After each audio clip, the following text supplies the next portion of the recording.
Welcome back to the channel, guys. I have a flyweight contender from Wisconsin joining me ahead of his next fight at LFA 176, where he'll be going up against An Tuan Ho. Mr. Miguel Sanson joins me today. Miguel, appreciate you showing up, my man. Hey, I appreciate you having me on today, Tyler. And yeah, my name is Miguel Sanson. I'm a flyweight in the LFA 4-1. You've been out of the LFA cage for a little bit, and I think that introduction's fitting, but I think you're going to remind people very, very soon just kind of what caliber you fight at. And let's start a little bit with 2021. That's when you go pro, and you've been fighting exclusively with the LFA for a few years now. What's your experience been like with this promotion so far, and just fighting against some of the best flyweight contenders in the country? What has all that done for you as far as your development's concerned? Pretty much going into, the pro level, we wanted to really test myself and see kind of where I was at on that kind of level. So going off the gate, with a Puni Pagoa, a strong guy, a really tough competitor, we're able to really show everyone, we're on that level with all these other guys, and just staying in the LFA, just continuing to prove and show myself that I am a true competitor and I am a true contender, along with these other flyweights. So, Miguel, 5 fights to date so far. And if I had to trot out your highlights, right, from one fight, if I had to introduce you to somebody who's never seen you fight before, out of your 5 fights, which fight are we showing? I think we're going to show the pro debut for sure. That's going to be the one that I think I showed that I could do a little bit of everything, right? I was able to get a Puni down to the ground. I was able to stand up with him. I was able to kind of just go up and down, and kind of showcase a little bit of everything that I kind of have in my arsenal. In your most recent fight, you went up against Mark Climaco. He's one of the best flyweights in the world that's not signed to a major MMA promotion at this point in time. And you did that with only a few bouts of pro experience to your name. What made you take that Mark Climaco fight, and what did you learn about yourself having gone up and spent 15 minutes against one of the top flyweight contenders in the world? I think just my mindset, wanting to go against, the best guys out there. I'm always looking to challenge myself. I'm always looking to compete, against some of the best guys out there. So I'm always looking to aim higher than my last fight, So I saw that Mark was one of the top guys. So I said, I want to get a piece of that. Miguel, when you go back and you review your tape, now obviously, the scorecards, it didn't go your way. You didn't get the result that you had wanted, but is there something positive that you extracted after fighting 15 minutes with Mark? Was there something that you identified and were like, you know what, we may not have gotten the result, but I'm happy that I did these parts of my game plan. I'm glad that I was able to test him in these particular ways. Was there any positives like that about your performance that you saw? I guess, just facing adversity. I mean, I have faced adversity before, but just like, not giving up. And even though I was having a hard time the first round, the second round, I still didn't give up. And I tried to come back hard third round and just try to give it my all. And, sometimes it doesn't go your way, and that's okay. But I learned from the mistakes that I had done and things that I was missing in my game. And I think that made me a better fighter today, because obviously I've learned from those mistakes and I've worked on those mistakes this whole past year. So fought in January of 2023. Haven't been back since. What have you been up to over the past year? So yeah, after my fight, I kind of, I was trying to get right back into it, and I think I should have taken a little bit more time off because I was dealing with some injuries and whatnot. I tried to keep pushing through. I was asking for some fights in like March, April. I couldn't get any fights because at the point I'm at right now, I'm looking for these. Like I said, I'm always trying to aim a little higher, and I wasn't getting those fights that I wanted. So I kind of just kept training, and while I still had some injuries, and I figured June came around, there was nothing, in the works. So I figured I'd take some time off and kind of let some injuries heal. And so we took a lot of time off during the summer, and then I ended up, changing my gyms. We actually, not like coaches, but we ended up just getting to a new location and pretty much opening up my coach opened up a new gym. So we're at a new location, and we're kind of, that took some time, obviously. and just getting better and just just getting better and kept training. Like I'm still training. I've been training, and now I'm ready to go. Were you getting like itchy at all? Like, like come fall, like, man, it's been like 9, 10 months. I still haven't been able to compete. Like, at what point do you like really start bugging your management and bugging your coaches? Like, yo, like I need a fight and I need to fight like ASAP. Like, when were you in their ears real hard after you rested?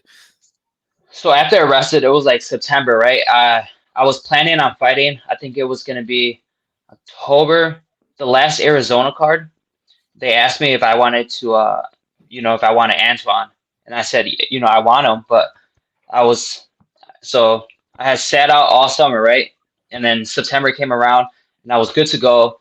And the next thing you know, another injury came around, and I had to sit out again. I was so mad, I was so upset, but it was everything happens for a reason, right? I think that everything happens for a reason, and I wasn't supposed to fight that night. And now that I do have this opportunity in February, it's just perfect timing, and all the cards aligned right. So I'm okay with what happened. I wasn't bugging too much because I know that I wasn't, 100%, and I didn't want to go in there not being 100 as well. So I wasn't bugging too much. Well, here we go. We're just about ready to conclude your fight camp here. And I wanted to know who have been some of your main training partners for this camp? Some of my main training partners have been, there's this new guy that came to our gym. His name is Joseph Sibo, and I've been training with some other guys from Milwaukee, like this guy named Jeremy Strobel. He's a pro bantamweight from Rufus Sport, um, and pretty much just a couple other different guys, just sparring partners. We keep our circle kind of small, and just kind of base it around what I kind of need. And as long as I have like 2 or 3 partners, I'm okay with that. Let's talk a little bit about your opponent, Antoine Ho. You'll be facing him in the co-main event of LFA 176. So, first and foremost, that's like a really huge stage. And I'm sure you're really excited to be featured in the co-main event on your first fight back.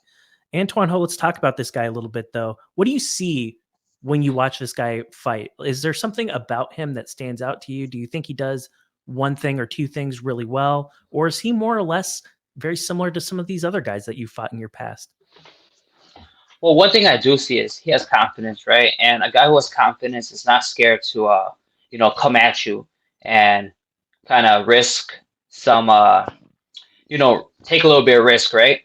But with that risk comes, you can find yourself in trouble, right? And some trouble when you take those risks.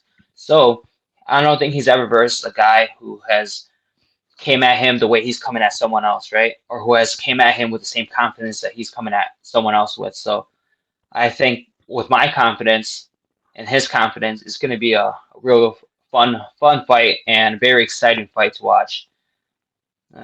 Miguel, do you have to approach this guy maybe a little bit differently? Like, let's be real for a second, right? This fight's in Arizona. He's an MMA lab guy, and he sold a Right. shitload of tickets for this fight. Not one person in there wants to see you win. Not one. And because of Right. that reason, do you have to like go into this mind, or I'm sorry, go into this fight with that finish in mind? Oh, definitely. I'm going in there with that finish in mind, just because I can't let it go to the judges' scorecard, especially in Arizona. Especially my fight coming back. This is a big one, so I think if I can get the finish here, I can have a lot of control over what's to come. With Antoine Ho, we have to be honest here, not picking on the guy, but in his last 3 fights, he's missed weight 2 different times. 126.6 is as lowest as he can get down to. Are you concerned at all about his ability to make 126 pounds? I'm a little concerned, yes, because obviously we want him to get that weight. If he's talking like he wants to get to the belt, he needs to act like a professional and kind of make that weight class, right? Um, but regardless, he doesn't make the weight class. I'm gonna get paid even more, so I'm okay with that. Regardless, I'm there to fight, and it doesn't matter. Miguel, when you look at what he's been able to do, like he has this reputation for putting out like highlight reels and he's looked very, very impressive, but he's going up against somebody like you and he has not faced a fighter of your caliber at this point in his career. That's a fair statement as well. Do you believe that just all around, like when you take into account the wrestling, the grappling, the striking, the clinch, all the other nuances of MMA, do you feel that you are better than your opponent in all of those categories? Absolutely. This last whole year, man, I've been training from kickboxing, the boxing, the even more wrestling, even more jujitsu, grappling. I've been like I've been trying to get so much more into my arsenal, and I just think I've evolved as a fighter this whole past year. Um, and I do think I'm way better than this guy. Miguel, what do you need to do? I'm not going to ask you about your game plan because I want to watch this fight and I'll find out come fight night. But what do you need to do generally to get the win over this guy next month? Just not give up, keep believing in myself, believe in my coaches, believe in my stamina, believe that I do have what it takes to beat this guy and finish this guy come February 9th. And for the people that are going to be watching you fight, right? 13-month layoff, haven't seen you compete here in a while. And for a lot of people, it'll be their first time ever watching you fight before. What can people expect to see when they watch you compete here in a couple weeks? Well, you can expect to see a clash between two top flyweights, one of them being me, Miguel Sanson, with a nonstop motor that's going to keep coming at you with all he's got. And I'm not going to quit. I'm not going to quit in this fight. From the first bell to the last bell, I'm going to keep coming at you. And you just got to be ready. Got to be ready to expect fireworks and expect the clash. Well, ladies and gentlemen, make sure you tune into UFC Fight Pass for LFA 176, where Miguel Sanson will be competing against An Tuan Ho in the co-main event. Miguel, I appreciate your time this evening, sir, and I want to give you a final chance here. I know that there's a lot of sponsors that work with you. I know you have teammates and stuff that are building you up to make sure we see the best Miguel Sanson come fight night. If there's anyone you Yes, wanted to sir. thank or anyone you wanted to shout out before we wrap, let's do it. All right, I'd like to shout out lessjunk.com, Prodigy Power, Romero Combat Company, Strong Coffee Company, MK Macro Meals, Juice Life AZ, Ardent Digital Media, I Am a Comeback, and Avila MMA, and BAM Training Center. All right, great. Well, Miguel, I really appreciate you for dropping by the program today, and I wish you the best of skill at LFA 176. Thank you. I appreciate it. Thank you for your time.